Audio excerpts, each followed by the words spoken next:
আমি আহি থকা ট্ৰেইনখনৰ হঠাতে কি হ'ল এয়া ইঞ্জিনত সকলো পিনে চবৰে উৎকণ্ঠা।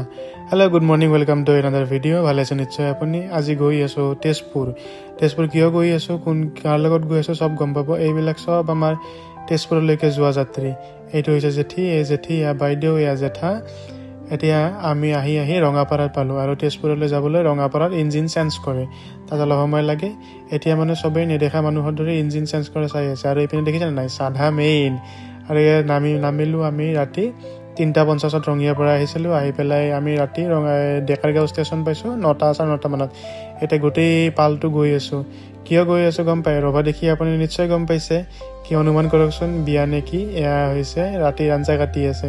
আৰু এয়া আমি আহি পালোঁ অনুষ্ঠানৰ মানুহলৈ। আৰু এয়া হৈছে মোৰ দাদা, যাৰ ঘৰত আমি আহিছোঁ। চাচোন ঘৰটো ইমান ধুনীয়া লাগিছে নহয়নে? বা এইজনীৰ হাঁহি একেবাৰে। আৰু এজনীতো চুলি ঠিক কৰি তাত পোৱা নাই। তেওঁলোকৰ আজি নাৰায়ণ পূজা আছিলে। আৰু এয়া হৈছে আমাৰ জেঠাই। এয়া দেখিছে নাৰায়ণ পূজাৰ এই ভোগটোৱে মেইন। মই কিন্তু বৰ ভাল পাওঁ, দুবাটি খালোঁ। খাই পেলাই এতিয়া চাহ দিলে, চাহ পানী খাই পেলাই এওঁলোকৰ ঘৰত মই যে ফাৰ্ষ্ট টাইম আহিছোঁ তো এইকাৰণে অকণমান দেখাই আছে। কিমান ধুনীয়া লাগিছে। আৰু দাদাৰ বহুত ডাঙৰ ষ্টৰী এটা আছে যিটো মই পিছত ক'ম। বাইকখন চাওকচোন, কাৱাচাকিৰ বাইক। কাৰ ভাল লাগিছে বাৰু? মোৰ কিন্তু খুব এটা ভাল লাগিছে। এতিয়া আমি তেওঁলোকৰ ঘৰত নাথাকিলোঁ, আমি আহিছোঁ মামা এজনৰ ঘৰলৈ। Good morning. এতিয়া ৰাতিপুৱা হ'ল, নেক্সট ডে।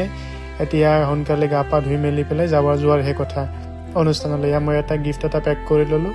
ৰাধাকৃষ্ণৰ মূৰ্তি আছে, এয়া দেখিছে। এয়া হৈছে আমাৰ ককা, মানে বৰদেউতা, জেঠা বুলি কোৱা যায়, মানে জেঠাইৰ হেৰি আৰু দেউতাক, শহুৰেক।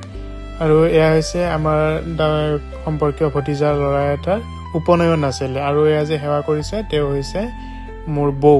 আৰু মই ল'ৰাজনক দেখাম বাৰু পিছত।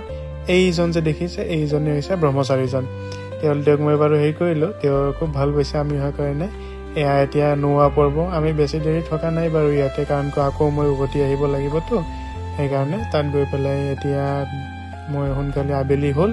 এতিয়া মই চুপাৰ ধৰি পেলাই ঘৰলৈকে যাওঁ।